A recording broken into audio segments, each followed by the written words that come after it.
والناس اجمعین الا من نفسی، یا رسول اللہ مجھے سارے آباء و اجداد، ساری اولاد اور اس کائنات کے سارے انسانوں سے زیادہ آپ کی ذات سے محبت ہے سوا اپنی جان کے. اس لیے کہ جان تو پھر جان ہے نا، اس پہ بن آئے تو آدمی کو بڑی فکر لاحق ہو جاتی ہے. ہمیں تو بچوں کی زیادہ فکر ہوتی ہے، جان کی فکر ہوتی ہے، ایمان کی، دین کی بات ہے.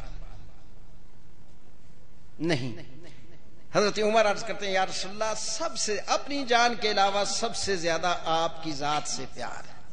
سرکار نے حضرت عمر کے چہرے کو دیکھا، فرمایا لا یا عمر، نہیں عمر یہ کیا کہہ رہی ہو، ابھی تمہارا ایمان مکمل نہیں ہوا. حضرت عمر بھی سرکار کے غلام تھے، جھوم اٹھے، اپنے گھٹنے زمین پہ ٹیک دیے، سرکار کے چہرے پہ نگاہ گاڑ دی، جھک کے سامنے عرض کرتے، دیکھتے بھی جا رہے ہیں. اب عرض کرتے، جھوم کے عرض کرتے، یا رسول اللہ مجھے اپنے سارے آباء و اجداد سے، اپنی ساری اولاد سے، کائنات کے سارے انسانوں سے، حتی من نفسی، یہاں تک اپنی جان سے بھی زیادہ یا رسول اللہ آپ سے پیار ہے. اے اللہ کے محبوب، ساری کائنات کے انسان قربان ہو جائے، میں اپنی جان بھی آپ پہ قربان کر دوں گا، مجھے اپنی جان سے بھی وہ پیار نہیں جو آپ کی ذات سے پیار ہے. سرکار نے ارشاد فرمایا الآن یا عمر، اے عمر اب تمہارا ایمان مکمل ہوا. عمر کا ایمان تو اس وقت مکمل ہو، ہمارا ایمان ایویں ہی چلتے پھرتے مکمل ہو جائے.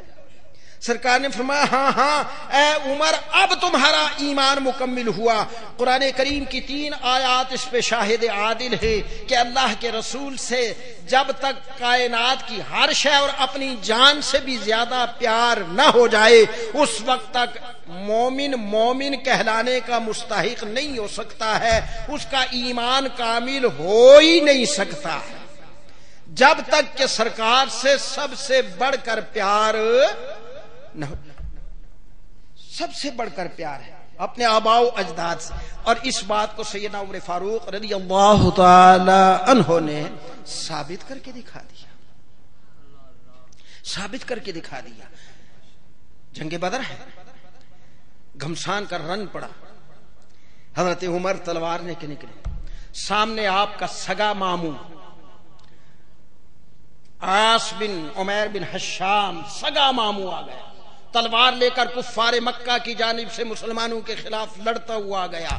سرکار علیہ الصلوۃ والسلام کے غلام سیدنا عمر تلوار لے کر آگے نکلے، اپنے سگے ماموں کے مقابلے میں گئے، اپنی تلوار کا وہ وار کیا کہ ماموں کا سر گردن کٹ گئی، سر نیچے جا گرا، اٹھا کے قدم مصطفیٰ میں ڈال دیا، عرض کیا یا رسول اللہ اب تو ایمان مکمل ہو گیا ہے نا، میرا چچا جو لڑنے کے لیے، میرا ماموں جو لڑنے کے لیے آیا تھا، میں نے سر کاٹ کے آپ کے قدموں میں ڈال دیا ہے.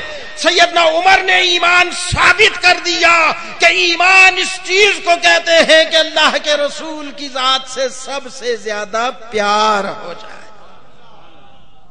جب تک رسول اللہ سے سب سے زیادہ پیار نہیں ہو جاتا ایمان مکمل ہوتا ہی نہیں. یارو فقط ایمان اور دین نام ہے، سرکار سے محبت کا اور سرکار کے احترام کا. اگر سرکار کا احترام اور سرکار کی محبت نہ ہو تو ایمان کا وجود ہی باقی نہیں ہوتا، اور جب ایمان کا وجود نہیں ہوگا، سورہ حجرات پڑھی نا آپ سب، رب قدیر نے ارشاد فرمایا یا ایھا الذین آمنوا لا ترفعوا اصواتکم. حضور صلی اللہ تعالی علیہ وسلم کی بارگاہ میں کچھ لوگ آتے، بڑے بڑے منافقین بھی آتے، اپنی آوازیں بڑی دبنگ اور ببانگے دہل اونچی آواز میں حضور سے بات کرتے کہ حضور کی بات ذرا دب جائے، ہماری آواز ذرا اٹھ جائے تو ہمارے ماننے والے پیروکار سمجھیں گے کہ ہماری بڑی شان ہے اور ہماری بڑی عزت ہوگی اور پھر ہماری بات مانیں گے، ہم انہیں بہکائیں گے۔ سرکار کی بارگاہ میں یوں بے باکانہ گفتگو کرتے۔ اللہ رب العزت کو کب یہ بات پسند آتی؟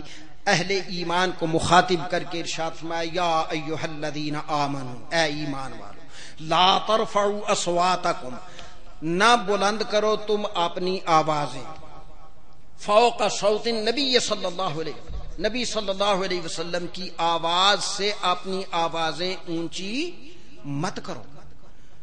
یا اللہ پھر کیا ہوگا؟ وَلَا تَجْهَرُوا لَهُ بِالْقَوْلِ كَجَهْرِ بَعْضِكُمْ لِبَعْضٍ، اور نہ اس طرح بے باکی کے ساتھ انہیں پکارو جس طرح ایک دوسرے کو پکارتے ہو، جس طرح بیٹا باپ کو ابا جان کہہ کے پکارتا ہے، بھائی بھائی کو بھائی جان کہہ کر پکارتا ہے، بیٹی ماں کو امی جان کہہ کے پکارتی ہے، کوئی دوسرا دوست دوست کو پکارتا ہے، اس طرح جہر کے ساتھ، اس طرح بے باکی کے ساتھ اللہ کے رسول صلی اللہ علیہ وسلم کو پکارو بھی نہیں۔ یا اللہ پھر کیا ہوگا؟ فرمایا وَلَا تَجْهَرُوا لَهُ بِالْقَوْلِ كَجَهْرِ بَعْضِكُمْ لِبَعْضٍ، اگر تمہاری آواز نبی کی آواز سے بلند ہو گئی، تم نے نبی صلی اللہ علیہ وسلم کو اس طرح بے باکی سے پکارا، اس مقام پہ راضی کہتے ہیں، پھر پکارنا کیسے چاہیے؟ امام راضی لکھتے ہیں تفسیر کبیر میں، فرمایا فَقُولُوا یا رسول اللہ، یا نبی اللہ، اگر اللہ کے رسول کو پکارنا پڑے تو پھر کہا کرو، مخاطب کرنا پڑے تو یا رسول اللہ اور یا نبی اللہ کہا کرو، یہ الفاظ کہا کرو، اس کے علاوہ کوئی ایسا لفظ مت نکالو جو شان رسالت کے خلاف ہو۔ ہاں اگر یہ بات ہوئی تو ان تحبط اعمالکم وانتم لا تشعرون، کہیں ایسا نہ ہو کہ تمہارے سارے اعمال چھین لیے جائیں اور تمہیں خبر بھی نہ ہو، تم نمازوں پہ اکڑتے پھرو، تم تلاوت پر کو اپنا سرمایہ سمجھتے پھرو، تم روزوں پہ روزے رکھتے چلے جاؤ، تم زکوٰۃ پہ زکوٰۃ دیتے چلے جاؤ، خود اپنے زوم میں تم بڑے پادشاہ بنتے رہو، لیکن کہیں ایک مرتبہ نبی کی آواز سے بلند آواز تم نے نکال دی، کبھی ایک مرتبہ تم نے نبی کی شان کے خلاف کوئی ایک لفظ زبان سے نکال دیا تو ان تحبط اعمالکم وانتم لا تشعرون، جب قیامت کا میدان ہوگا تو ساری نمازیں اکارت ہو جائیں گی، سارے روزے اکارت ہو جائیں گے، سارے حج ساری زکاتیں ختم ہو جائیں گی، تو کچھ بھی وہاں تمہارے کام نہ آئے گا، سب چھین لیے جائیں گے۔ ہاں اگر وہاں کام آئے گا تو نبی کا پیار اور نبی کا احترام کام آئے گا، اگر یہ نہ ہوا تو کچھ بھی نہیں ہوگا۔ سرکار کے ایک غلام تھے، سرکار علیہ الصلوۃ ثابت بن قیس بن شماس رضی اللہ تعالیٰ عنہ اونچا سنتے تھے، تو یہ سمجھے کہ شاید حضور علیہ، دوسرے لوگ بھی اونچا سمجھتے ہیں، جو بھی تھوڑا سا بہرا ہو وہ سمجھتا دوسرے بھی میری طرح اونچی آواز میں سنتے ہیں تو بلند آواز میں بولتا، فطرتاً وہ بلند آواز میں بولتے تھے۔ جب یہ آیت نازل ہوئی، دوپہر کا وقت تھا، سرکار نے یہ آیت سنائی، حضرت ثابت بن قیس بن شماس رضی اللہ تعالی عنہ نے یہ آیت سنی، کہاں اٹھے، چلنے لگے، واپس فوراً نماز پڑھی۔ ہر روز آتے، سرکار کے قریب بیٹھتے، سرکار سلام پھیرتے، چہرہ انور پہ نظریں جما دیتے، سرکار کا دیدار کرتے، لیکن جب یہ آیت نازل ہوئی جلدی سے نماز سرکار نے پڑھائی، جب تو جلدی سے اٹھے اور چپکے سے چلے گئے، رونے لگ گئے، زاروں قطار روتے جا رہے۔ گھر پہنچے، گھر والوں نے دیکھا ثابت رو رہے ہیں، کہا کیا بات ہے؟ کہا چھوڑ دو، میں نہیں بتا سکتا، بس مجھے چھوڑ دو۔ اپنے کمرے میں چلے گئے، زاروں قطار رونے لگے۔ کسی نے کہا کوئی درد ہے؟ کہا کوئی درد نہیں۔ بیمار ہو؟ کہا نہیں۔ کہا پیاس لگی، پانی پی لو؟ کہا نہیں پیتا۔ اپنا کمرہ بند کر لیا، رونے ہی لگ گئے۔ عصر کا وقت ہوا، سب کے آخر میں آئے، وضو کیا، سب سے آخر میں نماز پڑھی، روتے روتے پھر چلے گئے۔